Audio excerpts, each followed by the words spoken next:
हरे Krishna. Shrimad Bhagavat Gita chapter 6 श्लोक number 24, 25 और 26। 24 श्लोका। स निश्चयेन युक्तव्यो योगो निर्विण्णचेतसा संकल्प प्रभवान् कामं त्यक्त्वा सर्वनशेषतः मनसैवेन्द्रियग्रामं विनियम्य समन्ततः स निश्चयेन युक्तव्यो योगो निर्विण्णचेतसा संकल्प प्रभवान् कामं त्यक्त्वा सर्वान् शेषतः मनसैवेन्द्रियग्रामं विनियम्य समन्ततः। अनुवाद और तात्पर्य श्रील प्रभुपाद के द्वारा। श्रील प्रभुपाद की जय। अनुवाद। मनुष्य को चाहिए कि संकल्प तथा श्रद्धा के साथ योगाभ्यास में लगे और पथ से विचलित ना हो। उसे चाहिए कि मनोधर्म से उत्पन्न समस्त इच्छाओं को निरपवाद रूप से त्याग दे और इस प्रकार मन के द्वारा सभी ओर से इंद्रियों को वश में करे। तो भगवान कृष्ण का हमारे प्रति यह उपदेश है ताकि हम सफलता प्राप्त करें योग में। मनुष्य को चाहिए कि वो संकल्प तथा श्रद्धा के साथ, संकल्प मतलब यहाँ पे डिटर्मिनेशन।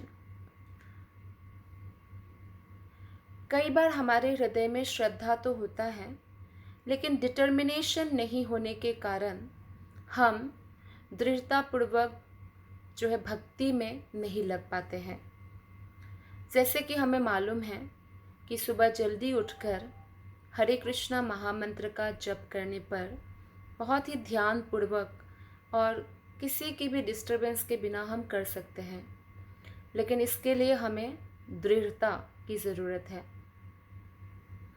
तो इसीलिए भगवान कृष्ण कहते हैं कि श्रद्धा के साथ साथ दृढ़ता भी ज़रूरी होती है। आप अगर मेटेरियलिस्टिक लाइफ में देखें, अगर ऑफिस में आपको टाइम से जाना है, 15 मिनट देर जाने से अगर आपकी सैलरी कट जाती है तो आप टाइम से जाते हैं या टाइम से पहले पहुंचते हैं। लेकिन जब आध्यात्मिक जो आत्मा का कार्य जो कि परमानेंट है उसे हमें करना है तो उतना डिसिप्लिन नहीं दिखा जाता। लेकिन उन भक्तों के जीवन में डिसिप्लिन देखा जाता है, वो बहुत सिंसियर होते हैं, सीरियस होते हैं, जो आध्यात्मिक जीवन के मूल्य को पूर्णतया समझ चुके हैं, जो जानते हैं कि भगवत भक्ति में सैलरी डॉलर या रुपया नहीं है, कृष्ण प्रेम है। और ये दिव्य प्रेम, ये जो दिव्य आनंद है, यही हमारा मूल धन है जो हमेशा आत्मा के साथ रहता है। शरीर के ख़त्म होने से वह ख़त्म नहीं हो जाता है। किसी को कितना ही परमानेंट जॉब मिले, शरीर के ख़त्म होने से वो ख़त्म हो जाएगा। किसी को कितना ही ख्याति मिले, शरीर के ख़त्म होने से वो ख़त्म हो जाएगा। कितना ही सुंदर उसका शरीर हो, उसका परिवार हो, शरीर के साथ ही वो ख़त्म हो जाएगा। इसीलिए आत्मा के साथ जो जाएगा, हमें उसकी चिंता करनी चाहिए। उसी को बुद्धिमान कहा गया है। अगर आप आर्मीज़ को देखते हैं ना, जो देश की रक्षा के लिए इतना ट्रेनिंग उनका होता है, कठोर ट्रेनिंग होता है, उनका उठना, उनका डाइटिंग, उनका सोना, उनका प्रैक्टिस, बहुत डिसिप्लिन्ड होते हैं आर्मी लोग, जो आध्यात्मिक जीवन में है और बाकी लोगों को सिखा रहे हैं, क्योंकि वो लोग समस्त आत्माओं के कल्याण के लिए कार्य करते हैं और सबको भगवत धाम ले जाने के लिए प्रयास करते हैं। तो वो लोग स्पिरिचुअल आर्मी हैं। जब भौतिक आर्मी को इतना डिसिप्लिन होना चाहिए तो क्या आध्यात्मिक आर्मी को नहीं होना चाहिए?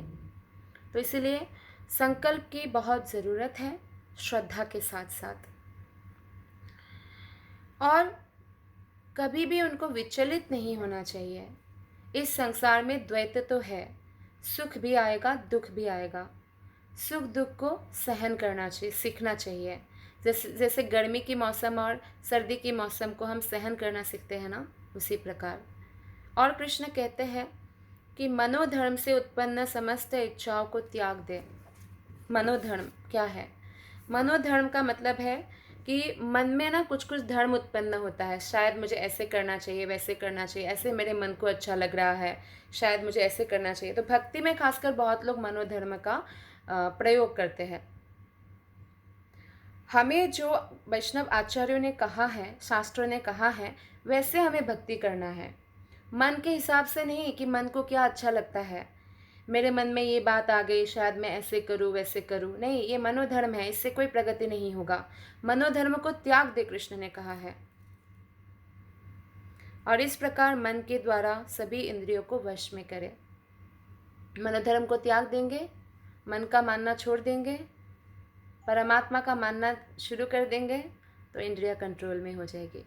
तात्पर्य में श्रील प्रभुपाद जी बताते हैं, योगाभ्यास करने वाले को दृढ़ संकल्प होना चाहिए और उसे चाहिए कि बिना विचलित हुए धैर्यपूर्वक अभ्यास करे।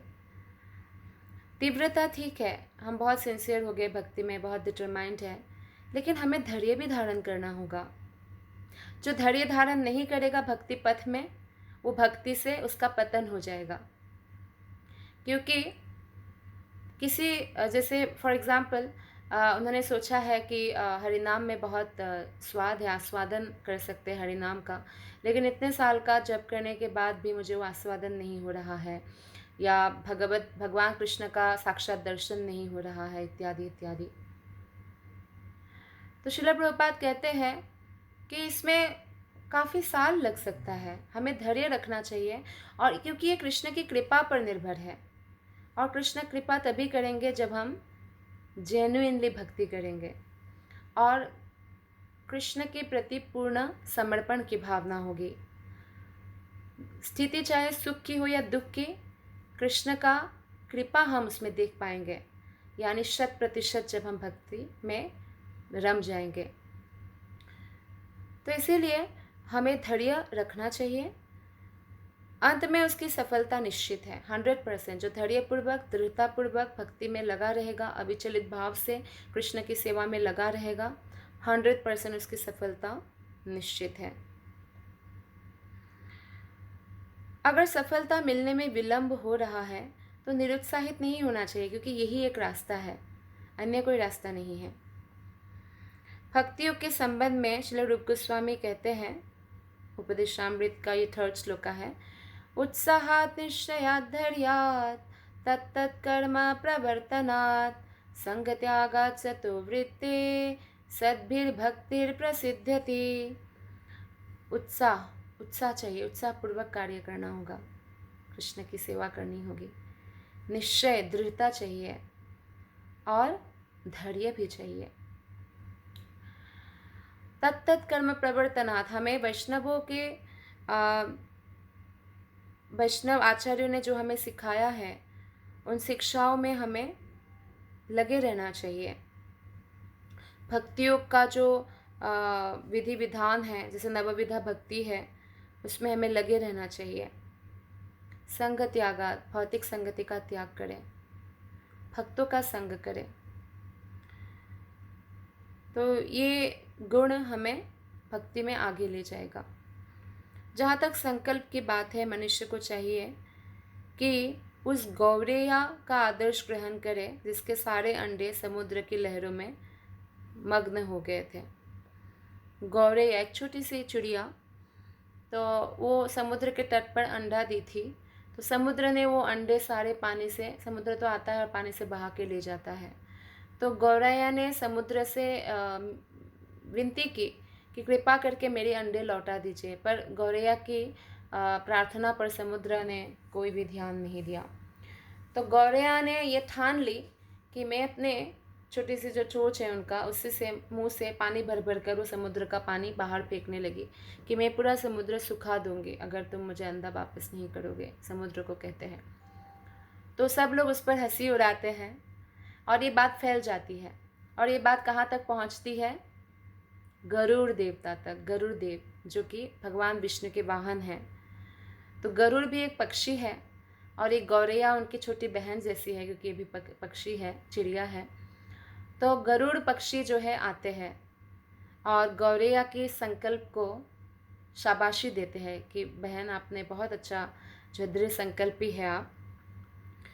और इस प्रकार गरुड़ को दया आती है गौरैया पर और फिर वो वचन देते हैं पक्षी को, गौरैया को, कि मैं आपका सहायता करूँगा। और समुद्र से कहते कि अंडा लौटा दे, नहीं तो गरुड़ पक्षी को यानी उसमें कुछ करना पड़ेगा। तो समुद्र भयभीत होता है क्योंकि गरुड़ कोई साधारण पक्षी नहीं है, गरुड़ भगवान का वाहन है विष्णु का। तो समुद्र उन्हें अंडा लौटा देते हैं। तो इस प्रकार गौरैया गरुड़ की कृपा से सुखी हो गई है। तो इसी प्रकार हमें ऐसे दृढ़ संकल्प रहने की धैर्यपूर्वक हमें सीखना चाहिए कि भक्ति पथ जो है समस्त शास्त्रों ने, समस्त आचार्यों ने बताया कि यही सबसे सुगम, सरल और उच्च पथ है, सर्वोत्तम पथ है भगवान कृष्ण तक पहुंचने का। तो इस पथ को छोड़कर हमें कहीं जाना नहीं है। भले ही हमें फल मतलब जो हम भगवान का दर्शन, भगवान के नाम का आस्वादन मिलने में थोड़ा विलम्ब हो रहा है, तो भी कोई बात नहीं है। जैसे हमें आचार्यों ने कहा है, गुरु ने कहा है, वैसे हमें अभ्यास करते रहना चाहिए। इसी से कृष्ण प्रसन्न होंगे। तो इसलिए आशा बंधे रहना चाहिए कि कृष्ण ज़रूर हम पर कृपा करेंगे, अवश्य रक्षिबे कृष्ण। तो इसी प्रकार योग विशिष्ट है कृष्ण भावनामृत में भक्ति योग। बहुत लोगों को ऐसा लगता है कि ये दुष्कर है, कैसे मॉडर्न लाइफ में हम ऐसा संकल्प करें कि मांस नहीं खाएंगे, नशा नहीं करेंगे, जुआ नहीं खेलेंगे या अवैध यौन संबंध नहीं करेंगे, ऐसा कैसे संकल्प लें। ये उनके लिए, किसी लोगों के लिए ऐसा दुष्कर लग सकता है। लेकिन जो संकल्प के साथ नियमों का पालन करता है और हरे कृष्ण कृष्ण कृष्ण हरे हरे, हरे राम राम राम हरे हरे महामंत्र का जप करता है, वो निश्चित रूप से भगवान उनकी सहायता करते हैं, क्योंकि जो खुद की सहायता करते हैं कृष्ण उनकी ज़रूर सहायता करते हैं। श्लोक नंबर 25। शनै शनैरुपरामेन बुद्ध्या धृति गृहीतया आत्मा संस्थं मनः कृत्वा न किंचिदपि चिंतयेत्। अनुवाद और तात्पर्य श्रील प्रभुपाद के द्वारा। श्रील प्रभुपाद की जय। अनुवाद: धीरे धीरे क्रमशः पूर्ण विश्वास पूर्वक बुद्धि के द्वारा समाधि में स्थित होना चाहिए और इस प्रकार मन को आत्मा में ही स्थित करना चाहिए तथा अन्य कुछ भी नहीं सोचना चाहिए। तो भक्ति ग्रेजुअल प्रोसेस है, तो धीरे धीरे हमें प्रयास तो तीव्र गति से करना चाहिए, लेकिन अगर धीरे धीरे हो रहा है तो धैर्य धारण करना चाहिए और विश्वास संपूर्ण होना चाहिए। कृष्ण पर जितना विश्वास होगा उतना ही हम भगवान कृष्ण में मन को स्थिर कर सकते हैं। इस प्रकार हम समाधि में स्थित रह सकते हैं और अन्य कुछ भी नहीं सोचना चाहिए, भगवान के अलावा अन्य कुछ भी।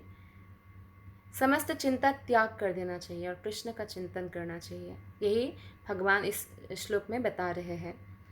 समुचित विश्वास तथा बुद्धि के द्वारा मनुष्य को धीरे धीरे सारे इंद्रिय कर्म करने बंद कर देने चाहिए। यह प्रत्याहार कहलाता है। मन को विश्वास, ध्यान तथा इंद्रिय निवृत्ति द्वारा वश में करते हुए समाधि में स्थिर करना चाहिए। तो जैसे बच्चों को पनिश किया जाता है ना, एक ही बात को समझाए फिर भी गड़बड़ करता है, तो ठीक उसी प्रकार से मन को हम एक ही बात समझा रहे हैं फिर भी वो गड़बड़ करता है, तो मन को भी पनिश करना चाहिए। फॉर एग्जाम्पल, मन को कुछ बहुत खाना प्रिय लगता है रोज, उसको नहीं देना चाहिए। या मन को पसंद नहीं है ठंड में ठंडे पानी में नहाना, उसको नहला देना चाहिए। मतलब शरीर को नहाएगा तो मन तो बुरा हो ही जाएगा ना। तो इस प्रकार कई भक्त जो है मन को पनिश भी करते हैं। खैर, ये ध्यान योग या ज्ञान योग में ज़रूर होता है, लेकिन भक्त लोग जो है मन को कृष्ण में स्थिर करके उसको कंट्रोल में लाते हैं और कृष्ण उन पर कृपा करते हैं। जैसे कि मनः शिक्षा में रघुनाथ दास गोस्वामी कहते हैं, ए बंधु मन, ए भाई मन, इस तरह से प्यार से करते हैं और बोलते हैं कि मन को इस प्रकार जो है कृष्ण में जब हम लगा देंगे तो एक्चुअली मन क्या होगा, हमारा बंधु बन जाएगा। देहात्म बुद्धि में वो व्यक्ति अनुरक्त नहीं रहेगा जिसका मन कृष्ण में स्थिर होगा। दूसरे शब्द में, जब तक इस शरीर का अस्तित्व है तब तक मनुष्य क्या करते हैं, पदार्थ में लगे रहते हैं। तो इस भावना से निकलना कि मैं ये शरीर नहीं हूँ असंभव है जब तक हम मन कृष्ण में स्थिर ना कर दें। इसलिए हमें भगवान कृष्ण के अलावा और कुछ भी सोचकर समय व्यर्थ नहीं गंवाना चाहिए। ना किसी का बुरा सोचना है और ना ही कोई प्रजल्प की बातें सोचना है। हमें भगवान कृष्ण की ही चिंतन करना चाहिए। तो जो कृष्ण भावनामृत का अभ्यास करेगा उसमें ये सहज रूप से ये बात आ जाएगी। श्लोक नंबर 26। यतो यतो निच्चलति मन चंचलमस्थिरं ततः ततो नियम्येत दात्म्यन्येव वशं नयेत्। ये बहुत इंपॉर्टेंट श्लोक है। हमें क्या करना चाहिए, कैसे मन को हम कंट्रोल कर सकते हैं। कृष्ण कहते हैं मन अपनी चंचलता तथा अस्थिरता के कारण जहाँ कहीं भी विचरण करता हो, मनुष्य को चाहिए कि उसे वहाँ से खींचे और अपने वश में लाए। मन का तो ये नेचर है ना, चंचल है और अस्थिर रहता है, तो इसलिए वो विचरण तो करेगा पूरी दुनिया में, लेकिन क्या करना चाहिए, वहाँ से मन को खींचकर कृष्ण में लगाना चाहिए। जैसे आप माला कर रहे हैं हरे कृष्ण कृष्ण कृष्ण हरे हरे, हरे राम राम राम हरे राम। मान लीजिए मन आपका अमेरिका चला गया, तो अमेरिका से लाके हरे कृष्ण सुनो मन, हरे कृष्ण कृष्ण कृष्ण हरे हरे, हरे राम राम राम हरे हरे। ऐसे बार बार उसको खींचकर कृष्ण की सेवा में लगाना चाहिए।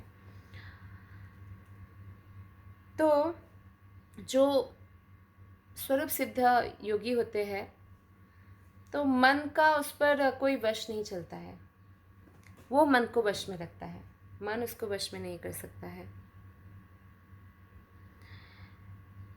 तो जो व्यक्ति मन तो इंद्रियों का राजा है ना, 11 इंद्रिय है, 5 कर्मेंद्रिय, 5 ज्ञानेंद्रिय। तो मन को और ये समस्त इंद्रियों को जो कंट्रोल में रखता है, वश में रखता है, उसको बोलते हैं गोस्वामी। गो मतलब इंद्रिया, स्वामी मतलब मालिक। वो सभी को कंट्रोल में रख के कृष्ण की सेवा में लगाते हैं, है ना। और जो इनको कंट्रोल में नहीं रख पाते हैं तो वो है गोदास। तो आप समझ सकते हैं कि समाज में गोदास ज़्यादा है कि गोस्वामी। तो ऐसे गोस्वामियों का जो परम वैष्णव है, हमें उनका संगति करना चाहिए, उनको अपना काउंसलर बनाना चाहिए, ताकि हम भगवत भक्ति के पथ पर तीव्र गति से आगे बढ़ें। तो दिव्य इंद्रिय सुख वह है जिसमें इंद्रिया ऋषिकेश अर्थात इंद्रियों के स्वामी भगवान कृष्ण की सेवा में लगी रहती है। शुद्ध इंद्रियों के द्वारा कृष्ण की सेवा ही कृष्ण चेतना या कृष्ण भावनामृत कहलाती है। तो इंद्रिय सुख तो बहुत है, लेकिन भौतिक इंद्रिय सुख में वो आनंद नहीं है। जैसे मान लीजिए आपको खीर खाना पसंद है, 1 महीने तक मैं लगातार आपको खीर खिलाऊं, तो आप बोलेंगे वो खीर नहीं है। तो ऐसा है भौतिक इंद्रिया। लेकिन आध्यात्मिक इंद्रिय सुख क्या है, दिव्य इंद्रिय सुख, कृष्ण की कथा सुनते हैं तो जितनी बार सुनते हैं उतनी बार ही उससे ज़्यादा आस्वादन उनको होता है। शुद्ध इंद्रियों के द्वारा कृष्ण की सेवा ही कृष्ण चेतना या कृष्ण भावनामृत कहलाती है। इंद्रियों को पूर्ण वश में लाने की यही विधि है। इससे बढ़कर बात यह है कि यह योगाभ्यास की परम सिद्धि भी है। तो योगाभ्यास की परम सिद्धि क्या है, कृष्ण में मन को पूर्णतया स्थित कर देना। तो एक कृष्ण भक्त इसे इसलिए आसानी से कर पाते हैं क्योंकि वो अपने अधिकारियों के परम वैष्णवाचार्य गुरु के आज्ञाओं को ग्रहण करता है, प्रैक्टिस करता है और परफेक्शन को प्राप्त करते हैं। धन्यवाद। हरे कृष्ण।